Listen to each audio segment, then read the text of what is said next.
नमस्कार दोस्तों। शुरू करते हैं नया टॉपिक जिसका नाम है क्यूबा मिसाइल संकट। क्यूबा का मिसाइल संकट, ये जो क्यूबा जगह है वह अमेरिका से मात्र 140 किलोमीटर की दूरी पर स्थित वेस्ट इंडीज़ का एक द्वीप है। वहाँ एक क्यूबा है, जगह है। उस इसी क्यूबा की जगह को लेकर ही मिसाइल संकट कहा गया है, क्योंकि यहाँ पर एक मिसाइल का जो मुंह था वह अमेरिका की तरफ मोड़ दिया गया था। क्योंकि क्यूबा का जो दूरी थी अमेरिका से मात्र 140 किलोमीटर की दूरी पर थी, इसलिए इस संकट को क्यूबा मिसाइल संकट कहा जाता है। तो क्यूबा एक जगह का नाम है दोस्तों, इससे कंफ्यूज मत होना कि मतलब ये जो क्यूबा दिख रहा है ना आपको, ये जो क्यूबा है ये एक जगह का नाम है जो कि वेस्ट इंडीज़ में एक द्वीप है। और ये जो द्वीप है ना, अमेरिका की भूमि से जो है, अमेरिका की जो ज़मीन से मात्र 140 किलोमीटर की दूरी पर स्थित है। और क्योंकि अमेरिका बहुत नज़दीक पड़ता है और क्यूबा के अंदर मिसाइल तैनात कर दी गई थी, और ये मिसाइल का जो मुंह था वो सीधा अमेरिका की तरफ टांग दिया गया था। तो अमेरिका अपने पूरे इतिहास के अंदर देखा जाए, शीत युद्ध के पूरे इतिहास में ये एक ऐसा क्षण आता है कि अमेरिका बिल्कुल संकट की घड़ी में फंस जाता है। तो ये क्यूबा का मिसाइल संकट कहलाया जाता है। थोड़ी इसकी डिटेल के बारे में हम जानकारी प्राप्त करते हैं, आखिर क्या है क्यूबा मिसाइल संकट, थोड़ी गहराई से और जानते हैं। तो क्यूबा मिसाइल संकट के बारे में दोस्तों आपको ये समझना है कि 1961 के अप्रैल में सोवियत संघ के नेताओं को यह चिंता सता रही थी। यानी सोवियत संघ के नेता, ये लिखा है ना सोवियत संघ यानी यूएसएसआर, इसे सोवियत संघ को यूएसएसआर भी कहा जाता है, जिसकी आइडियोलॉजी कौन सी है दोस्तों? साम्यवादी। कौन सी विचारधारा है इसकी? साम्यवादी। सोवियत संघ जो है साम्यवादी विचारधारा को फॉलो करता है। समझ में आया दोस्तों? ठीक है। सोवियत संघ के नेताओं को यह चिंता सता रही थी कि अमेरिका साम्यवादी द्वारा शासित क्यूबा पर आक्रमण कर देगा। अब ये क्या मसला है कि क्यूबा के अंदर साम्यवादी विचारधारा का शासन था। कहने का मतलब ये है, अगर इसके थोड़ा हिस्ट्री समझने की कोशिश करें ना, तो कहाँ पर क्यूबा के अंदर ना पहले सरकार चलती थी जनरल बतिस्ता की। और जनरल बतिस्ता का जो झुकाव था ना, वह झुकाव अमेरिका की विचारधारा की तरफ ज़्यादा था। और अमेरिका की तरफ ज़्यादा झुकाव होने की वजह से क्यूबा के अंदर काफ़ी ज़्यादा जो उद्योग धंधे या पैसा लगा इन्वेस्ट काफ़ी कर रखा था अमेरिका ने क्यूबा के अंदर। तो क्या होता है, एक टाइम बाद जो है जनरल बतिस्ता, जो कि क्यूबा में ही होते हैं, क्यूबा में ही जनरल बतिस्ता होते हैं, उसकी सरकार का तख्ता पलट कर दिया जाता है। और इसकी सरकार का तख्ता पलट करने के बाद फिदेल कास्त्रो क्यूबा के अंदर अपनी सत्ता को काबिज कर लेते हैं। और जब फिदेल कास्त्रो आते हैं तो फिदेल कास्त्रो प्रभावित होते हैं साम्यवादी विचारधारा से। देख रहे हो दोस्तों, यहाँ पे एक विचारधारा के व्यक्ति को हटाकर दूसरा विचारधारा का व्यक्ति आ जाता है और उस विचारधारा को आगे बढ़ाता है। कहने का मतलब ये है दोस्तों, अमेरिका के बिल्कुल निकट है क्यूबा और मात्र 140 किलोमीटर की दूरी पर है क्यूबा। और क्यूबा जो है वेस्ट इंडीज का एक द्वीपी देश है। समझ में आ रहा है ना? तो और ये जो देश है वो साम्यवादी विचारधारा में प्रभावित हो गया। तो इस लिहाज से अमेरिका अपने आप को अनकंफर्टेबल यहाँ पे फील कर रहा था। परंतु इसके बारे में से बहुत देर बाद, दिनों बाद इसको पता चलता है कि अमेरिका के जो पड़ोसी जो देश है, द्वीप है यानी क्यूबा, यहाँ पर एक सरकार का तख्ता पलट हो गया है और यहाँ यानी क्यूबा के अंदर षड्यंत्र रचा जा रहा है अमेरिका के खिलाफ। तो क्या ये मसला है, ये जानते हैं। तो 1961 के अप्रैल में सोवियत संघ के नेताओं को यह चिंता सता रही थी कि अमेरिकी साम्यवादियों द्वारा शासित क्यूबा पर आक्रमण कर देगा। मैंने क्या बताया दोस्तों कि पहले क्यूबा के अंदर जनरल बतिस्ता की सरकार थी। जनरल बतिस्ता की सरकार का तख्ता पलट करने के बाद फिदेल कास्त्रो आते हैं शासन पे, यानी क्यूबा की शासन व्यवस्था के अंदर। और जो फिदेल कास्त्रो होते हैं वो प्रभावित होते हैं। किन से प्रभावित होते हैं? वह यूएसएसआर की साम्यवादी विचारधारा से काफ़ी ज़्यादा प्रभावित होते हैं। और ये भी नहीं भूलना चाहिए दोस्तों कि अमेरिका का जो प्रभाव था ना क्यूबा के अंदर, इस तरह से देख सकते हो कि क्यूबा के अंदर सारे उद्योग धंधों पर जो पैसा लगा रखा था या जो भी उद्योग धंधे थे वह अमेरिका के द्वारा क्यूबा में लगाए गए थे। और अमेरिका के जो निवासी हैं वो छुट्टी मनाने के लिए क्यूबा के जैसे द्वीप पर आते थे। तो ये इनका रिलेशन था। परंतु बात कब बिगड़ जाती है? जब फिदेल कास्त्रो द्वारा क्यूबा के अंदर साम्यवादी सरकार बना ली जाती है। तो अब यहाँ पे सोवियत संघ के नेताओं को चिंता इसलिए सता रही है दोस्तों कि यहाँ पे अब सोवियत संघ के जो है ना, सोवियत संघ के नेताओं को इसलिए चिंता सता रही है क्योंकि इन्हें ये डर है कि अमेरिका कहीं साम्यवादी द्वारा शासित क्यूबा पर आक्रमण ना कर दे। समझ में आया ना इसके पीछे का रीज़न क्या है, क्यों आक्रमण ना कर दे? क्योंकि साम्यवादी का शासन हो चुका है यहाँ पे, कहाँ पर? क्यूबा के अंदर। इससे पहले क्यूबा में जो जनरल बतिस्ता था उसका सरकार थी, उसकी शासन व्यवस्था थी। और क्योंकि जनरल बतिस्ता का झुकाव भी किस तरफ ज़्यादा था? अमेरिका की विचारधारा की तरफ ज़्यादा था।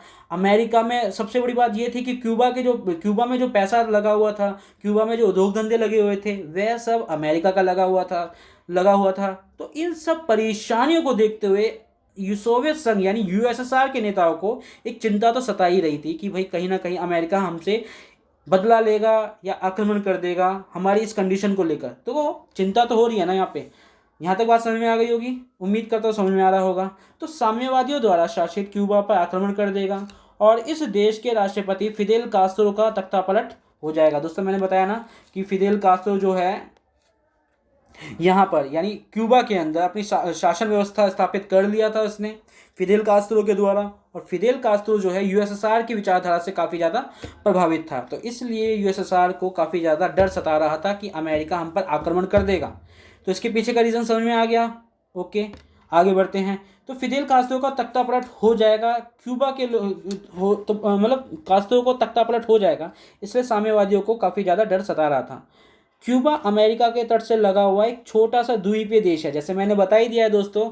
ये मात्र अमेरिका से 140 किलोमीटर की दूरी पर स्थित है और इस लिहाज से अमेरिका अपने आप को बहुत ही संकट की स्थिति में देख रहा था, क्योंकि अभी आप आगे आगे पढ़ोगे ना तो समझ में आएगा किस प्रकार से फिदेल कास्त्रो के द्वारा या यूएसएसआर की सहायता से जो फिदेल कास्त्रो है अमेरिका की तरफ मुंह करके एक मिसाइल लगा देता है। ठीक है, तो यहाँ पे एक संकट तो उभर कर आता ही है। और आप कह सकते हो कि पूरे शीत युद्ध में एक जो चरम बिंदु है, एक्सट्रीम पॉइंट जो आया था ना, कि यहाँ से लग रहा था कि अब तो हद पार हो चुकी है शीत युद्ध की, अब ये शीत युद्ध जो है तीसरे विश्व युद्ध में बदल जाएगा, ऐसा इस बिंदु से या इस क्यूबा मिसाइल संकट से लग रहा था।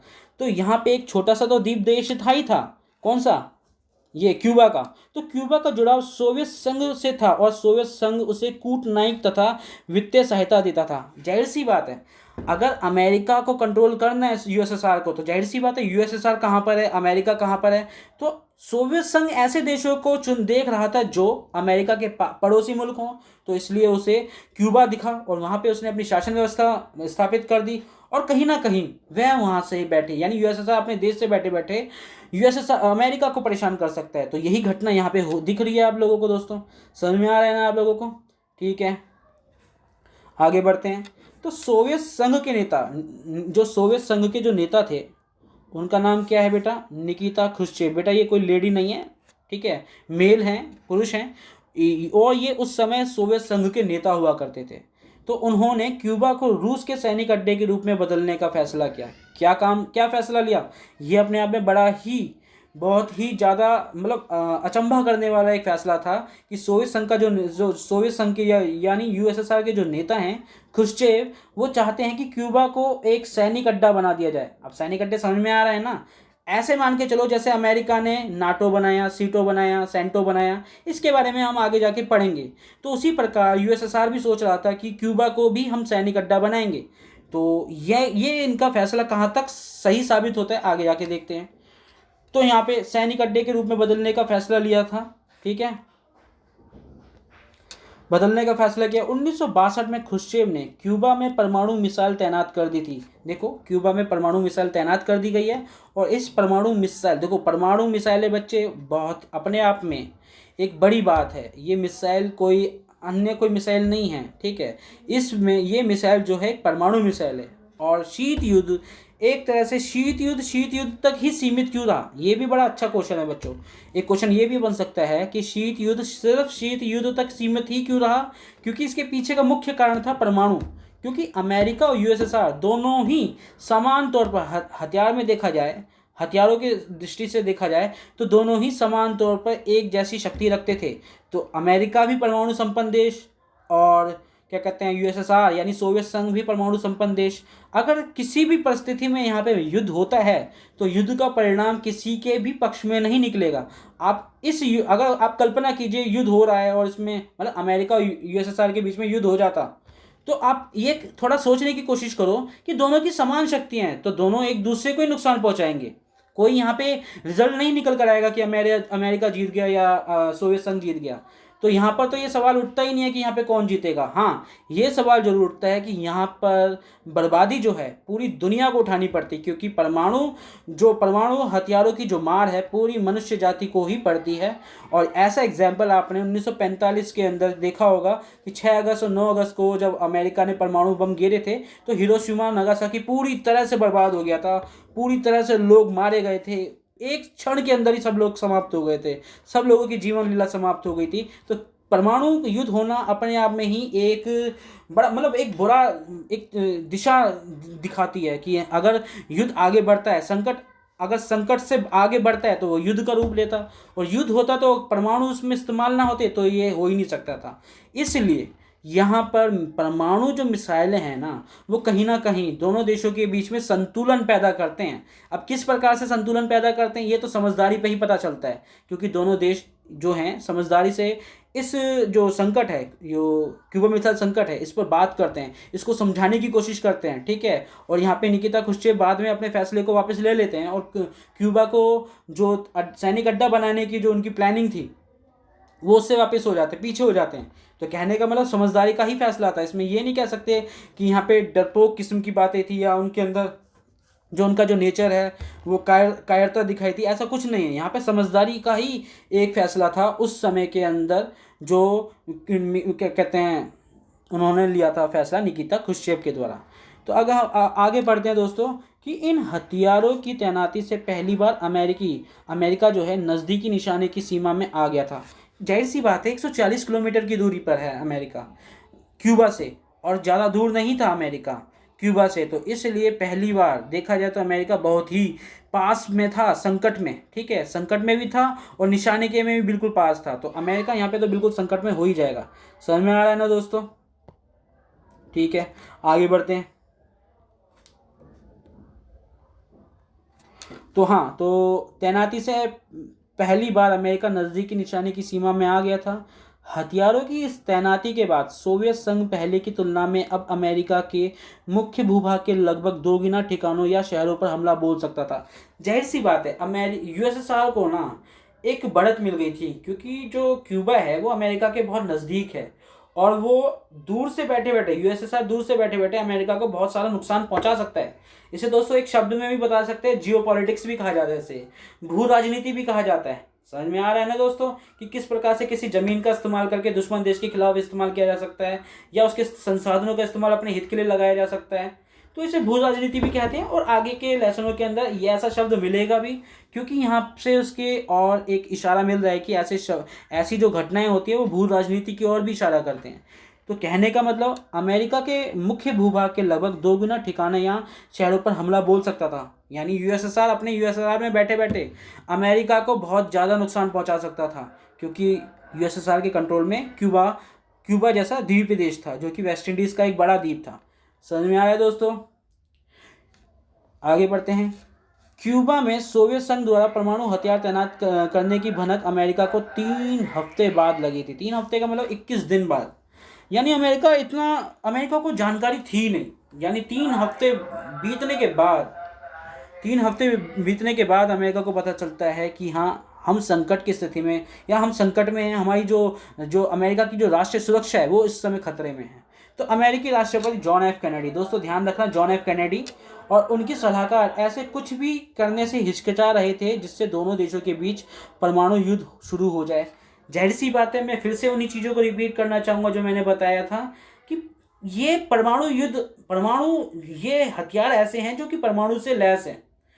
अगर इस स्थिति में युद्ध होता है तो आप ये नहीं कह सकते कि युद्ध के बाद कौन जीता कौन हारा। यहाँ पर तो रिजल्ट दोनों के लिए नहीं होंगे, दोनों के लिए नुकसान ही होगा। तो ये कहना कि युद्ध कर लेना, फिर युद्ध में परमाणु का इस्तेमाल कर लेना, परमाणु हथियार का इस्तेमाल कर लेना, तो एक नासमझी होती। और मेरे ख्याल से परमाणु युद्ध ना होना, परमाणु का इस्तेमाल ना करना, सिर्फ शीत युद्ध तक ही सीमित रहा, ये उस समय के क्या कहते हैं नेताओं की एक समझदारी भरा फैसला ही था, ताकि दुनिया जो है इस शीत युद्ध से तीसरे विश्व युद्ध में नहीं बदल पाया। ठीक है, यहाँ तक समझ में आ रहा है दोस्तों? ठीक है, आगे बढ़ते हैं। तो हाँ, तो कैनेडी और उनके सलाहकार ऐसा कुछ भी करने से हिचकिचा रहे थे जिससे दोनों देशों के बीच परमाणु युद्ध शुरू हो जाए, लेकिन इस बात को लेकर भी मजबूत थे कि खुश्चेव क्यूबा से मिसाइल और परमाणु हथियारों को हटा ले। जाहिर सी बात है, अमेरिका अपने राष्ट्र के हितों को ध्यान में रखते हुए, राष्ट्र की सुरक्षा को ध्यान में रखते हुए Mikhail Gorbachev sorry Nikita Khrushchev से ये कह रहे थे कि आप पहले क्यूबा से ये जो सैनिक अड्डे लगा बनाए रखे हैं या फिर जो मिसाइल तैनात कर रखी है जिसका मुंह अमेरिका की तरफ है, पहले इसे हटाइए, क्योंकि यहाँ से किसी एक ना एक को तो झुकना ही पड़ेगा। और यहाँ पे यूएसएसआर के जो नेता निकिता क्रुश्चेव ने बहुत ही समझदारी भरा फैसला लिया और यहाँ से अपने जो मिसाइल हैं उसको हटा लिया, जो दिखाता है कि ये युद्ध, ये जो शीत युद्ध है वो सिर्फ शीत युद्ध तक ही बना रहे, ठीक है, ये तीसरा विश्व युद्ध तक नहीं बना। तो इसके पीछे का यही रीज़न है, यानी सिर्फ शीत युद्ध तक ही क्यों बना, क्योंकि इसके पीछे का मुख्य कारण क्या है, शीत युद्ध तक बने रहने का, वो है परमाणु हथियार अमेरिका और यूएसएसआर दोनों के पास थे। और ऐसी स्थिति में अगर युद्ध होंगे तो दोनों ही समान तौर पे एक दूसरे का नुकसान भारी स्थिति में उठाएंगे, ठीक है। तो कहने का मतलब कोई रिजल्ट नहीं आता, तो इसलिए इन मिसाइलों को हटाने की भी प्रक्रिया शुरू हो गई थी। तो सैनिक अड्डे हटाए गए, कहाँ से, क्यूबा से, ठीक है दोस्तों, यहाँ तक समझ में आ गया है आपको। आगे बढ़ते हैं। तो कैनेडी ने आदेश दिया कि अमेरिका जंगी बेड़ों को आगे करके क्यूबा की तरफ जाने वाले सोवियत जहाज़ों को रोका जाए। इस तरह अमेरिका सोवियत संघ को मामले के प्रति अपनी गंभीरता की चेतावनी देना चाहता था। ऐसी स्थिति में यह लग रहा था कि युद्ध होकर रहेगा। इसी को क्यूबा मिसाइल संकट के रूप में जाना गया। देखो, जाहिर सी बात है, अमेरिका ने चेताया यूएसएसआर को, बताया कि भाई अपने हथियारों को हटा लो यहाँ से, ठीक है। पहली बात तो अमेरिका ने एक प्लान बनाया है कि जिस समुद्र रास्ते से हथियार आ रहे हैं क्यूबा मिसाइल संकट, सॉरी क्यूबा के अंदर, क्यूबा देश के अंदर, क्यूबा द्वीप के अंदर, उस रास्ते को रोका गया। एक तरह से मतलब एक तरह से चक्का जाम कर दिया, उसके हथियारों की सप्लाई को रोक दिया। क्यूबा तक आने के लिए जो सप्लाई है, हथियारों की जो सप्लाई है, उसको आने के लिए रोक दिया गया, ठीक है। और आप कह सकते हो कि ऐसी स्थिति में यह लग रहा था ना कि युद्ध होकर रहेगा, और इस स्थिति को ही कहा जाता है क्यूबा मिसाइल संकट। इस संघर्ष की आशंका ने पूरी दुनिया को बेचैन कर दिया था। जाहिर सी बात है, दुनिया को नुकसान उठाना पड़ता। अगर युद्ध होता तो परमाणु हथियारों का इस्तेमाल पक्का होता, और इस स्थिति में ये दो देश ही नुकसान ना उठाते, पूरी दुनिया को इसका नुकसान उठाना पड़ता। तो अच्छी बात यह हुई कि ये शीत युद्ध जो है सिर्फ शीत युद्ध तक ही सीमित रहा। इसके पीछे का कारण क्या है, परमाणु हथियारों का होना। एक तरह तो ये बात समझ में आती है दोस्तों कि दो देश जो हैं जिनकी शक्ति आपस में एक समान है, तो ये एक शक्ति का संतुलन ही कहा जा सकता है, क्योंकि दोनों देशों के पास अगर परमाणु बम हैं, परमाणु हथियार हैं, तो दोनों देशों के बीच में एक रुकावट बनी रहेगी, झिझक बनी रहेगी, वो खुलकर आपस में लड़ने के लिए नहीं आएंगे। और यही चीज़ क्यूबा के अंदर भी दिख रही है। क्यूबा में भी अमेरिका और यूएसएसआर खुलकर नहीं आपस में आमने सामने आ रहे हैं। भले ही यहाँ पे क्या कहते हैं, फिदेल कास्त्रो ने क्यूबा के अंदर अपनी मिसाइलें तैनात कर दी थी, परंतु बाद में इसको हटा लिया गया था। तो एक समझदारी भरा फैसला था, ठीक है। चाहे बाद में ही सही लगाया, अपनी इंटेंशन था, यही था, इनकी पहली यही थी, उनकी सोच यही थी कि क्यूबा को मिसाइल मतलब एक सैनिक अड्डा बनाना है। परंतु बाद में इस चीज़ को एनालाइज करते हुए, यानी निकिता क्रुश्चेव ने इस चीज़ के ऊपर बहुत ज़्यादा सोच विचार करके इस क्यूबा में से हथियारों को जाने से रोका गया, वहाँ से मिसाइलों को हटा लिया गया। तो इस संघर्ष की आशंका को कहा जाता है क्यूबा मिसाइल संकट। इससे क्या था, पूरी दुनिया जो है ना एक तरह से बेचैन हो गई थी। यह टकराव जो है कोई आम युद्ध नहीं होता। जाहिर सी बात है भाई, हथियार मतलब यहाँ पे परमाणु बमों का इस्तेमाल होता, ठीक है। ये कोई आम युद्ध नहीं होते। अतः दोनों पक्षों ने युद्ध टालने का फैसला किया। अच्छा, आपको लगता नहीं है दोस्तों कि ये जो फैसला था युद्ध टालने वाला दोनों की ही तरफ से, ठीक है, तो ये एक समझदारी वाला फैसला था। और इस फैसले की सबने मतलब कहा था कि हाँ ये सही फैसला है। दुनिया ने भी कहा था कि बिल्कुल सही फैसला है कि आप युद्ध ना करो। ये जो भी मिसअंडरस्टैंडिंग हो रही है, जो भी चीज़ें हो रही हैं दोनों देशों के बीच में, इसको दूर किया जाए और इस युद्ध को टालने का फैसला किया गया था।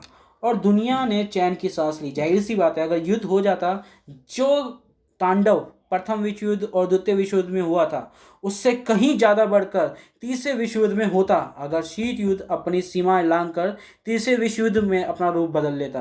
तो ऐसी कंडीशन नहीं बनी, तो आप कह सकते हो कि ऐसी चीज़ें नहीं हो पाई, और जो कि दुनिया के लिए एक राहत भरी सांसें थी। तो सोवियत संघ के जहाज़ों ने ना या तो अपनी गति धीमी कर ली या फिर वापसी का रुख कर लिया। जाहिर सी बात है, यहाँ पे दोनों तरफ के नेताओं ने बड़ा सोच समझ कर ही फैसला लिया है। ये किसी एक देश की बात नहीं है कि हाँ भाई हम क्या कहते हैं इस चीज़ को नहीं मानेंगे, या किसी एक देश के नेता ने क्या अपना हठी रवैया नहीं अपनाया। बाद में जाके इस चीज़ को बहुत ही ठंडे दिमाग से सोचा गया कि अगर युद्ध होता है तो परिणाम किसके पक्ष में होंगे, किसी के पक्ष में नहीं होंगे, तो इसलिए युद्ध नहीं होता है। ठीक है दोस्तों, तो क्यूबा मिसाइल संकट शीत युद्ध का चरम बिंदु था। ये ध्यान रखना बेटा, शीत युद्ध का चरम बिंदु कौन सा है? शीत युद्ध का चरम बिंदु है क्यूबा मिसाइल संकट। और प्रथम बिंदु कौन सा है शीत युद्ध का? प्रथम बिंदु 1917 की शीत युद्ध बोल्शेविक क्रांति थी। ठीक है, तो शीत युद्ध सोवियत संघ और अमेरिका तथा उनके साथी देशों के बीच प्रतिद्वंदिता, तनाव और संघर्ष को एक श्रृंखला के रूप में जारी रहा। जाहिर सी बात है, शीत युद्ध शीत युद्ध में जो क्यूबा मिसाइल संकट था, इसका अर्थ ये नहीं हुआ कि शीत युद्ध समाप्त हो जाएगा, नहीं। शीत युद्ध क्यूबा मिसाइल संकट के बाद भी जारी रहा। शीत युद्ध सोवियत संघ और अमेरिका तथा उनके साथी देशों के बीच प्रतिद्वंदी, तनाव और संघर्ष की एक श्रृंखला के रूप में जारी रहा। जाहिर सी बात है, दोनों देशों के बीच में प्रतिद्वंदिता थी। प्रतिद्वंदिता का मतलब समझ में आता है दोनों दोस्तों? प्रतिद्वंदिता का मतलब होता है दोनों के बीच में कॉम्पिटिशन था, आगे निकलने की होड़ थी, तनाव था, एक दूसरे टेंशन बनी हुई थी। अमेरिका और यूएसएसआर के बीच में क्या कहते हैं एक तनाव बनी हुई थी, संघर्ष चल रहा था। ठीक है, एक दूसरे से आगे निकलने के लिए, और एक श्रृंखला के रूप में एक तरह से जारी था। श्रृंखला बनी हुई थी, यहाँ पे झड़ी लगी हुई थी, एक दूसरे से आगे निकलने के लिए कुछ ना कुछ ये करते ही रहते थे। समझ में आ रहा है दोस्तों? सौभाग्य से इन तनावों और संघर्षों ने युद्ध का रूप नहीं लिया, यानी शीत युद्ध तीसरे विश्व युद्ध में नहीं बदला। यही सौभाग्य है दुनिया के लिए। और इन दोनों देशों के बीच कोई पूर्ण व्यापी रक्त रंजित युद्ध नहीं छिड़ा। ऐसा कोई युद्ध नहीं हुआ जिसमें खून बहे। रक्त रंजित का मतलब खून बहने वाला कोई भी युद्ध की तरफ नहीं ले गया ये कंडीशन। विभिन्न इलाकों में युद्ध हुए और दोनों महाशक्तियों और उनके साथी देश इन युद्धों में शामिल रहे। जाहिर सी बात है, दोनों महाशक्ति थी, अमेरिका एक तरफ थी, दूसरी तरफ यूएसएसआर थी। और अमेरिका और यूएसएसआर से संबंधित जो भी विचारधारक देश थे, जो अमेरिका को सपोर्ट करते थे, जो यूएसएसआर को सपोर्ट करते थे, वो भी इस क्या कहते हैं युद्ध में खड़े हुए थे। तो यहाँ पे यही देखना है दोस्तों, वे क्षेत्र विशेष के अपने साथी देश के मददगार बने। जाहिर सी बात है, अमेरिका का सपोर्टर अमेरिका का ही साथ देगा और यूएसएसआर का सपोर्टर यूएसएसआर का ही सपोर्ट देगा। कहने का मतलब क्या है कि शीत युद्ध के दौरान ना सबसे जो केंद्र बिंदु था वो यूरोप ही था। यूरोप दो भागों में बट गया वैचारिक तौर पर। एक पश्चिमी भाग का जो नेतृत्व कर रहा था, पश्चिमी यूरोप का जो नेतृत्व कर रहा था, वह कर रहा था अमेरिका। यानी ऐसे समझो कि मान के चलो ये यूरोप है, मान के चलो, मैं देखो ये असली नक्शा तो नहीं है दोस्तों, परंतु फिर भी मान के चलो ये वाला पार्ट जो है ये वेस्टर्न यूरोप है और ये वाला जो है ईस्टर्न यूरोप है। ये वेस्टर्न यूरोप का जो नेतृत्व है वो अमेरिका कर रहा है, समझ में आ गया। और ईस्टर्न यूरोप का जो नेतृत्व है, यानी जो पूर्वी यूरोप का जो नेतृत्व कर रहा है, यानी जो इसकी चौधराहट है, किसके हाथों में है? ये यूएसएसआर के हाथों में है दोस्तों। समझ में आ रहा है आप लोगों को? तो कहने का मतलब जो है, जो सबसे ज़्यादा जो असर देखा गया ना शीत युद्ध का, वो देखा गया था कहाँ पर? यूरोप के देशों में। और यूरोप जो है वैचारिक तौर पर समझ में आ गया ना। जो पश्चिमी यूरोप है, एक बार फिर से समझाने की कोशिश करता हूँ, ठीक है। जो पश्चिमी देश है, ठीक है, ये जो वेस्टर्न जो यूरोप है, ये यूरोप मान के चलो, ये यूरोप है, ठीक है।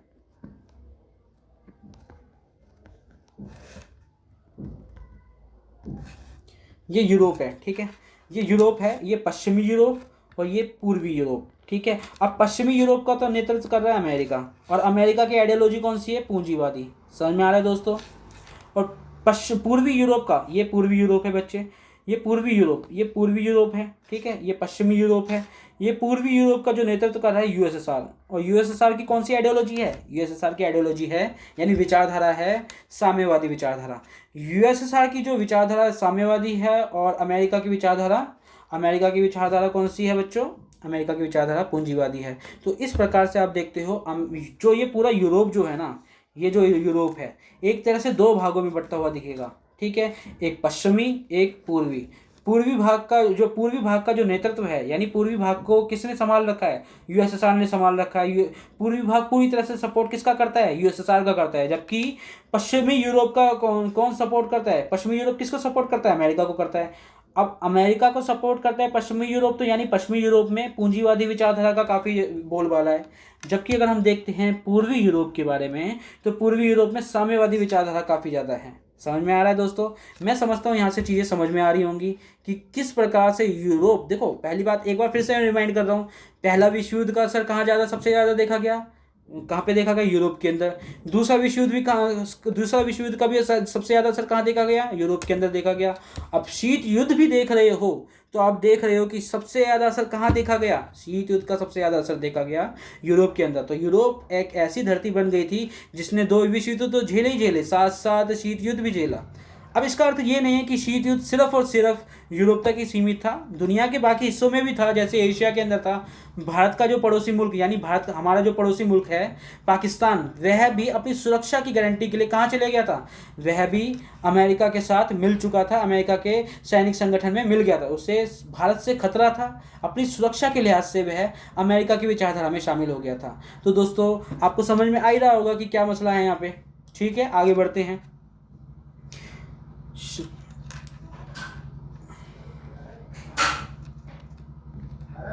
भैया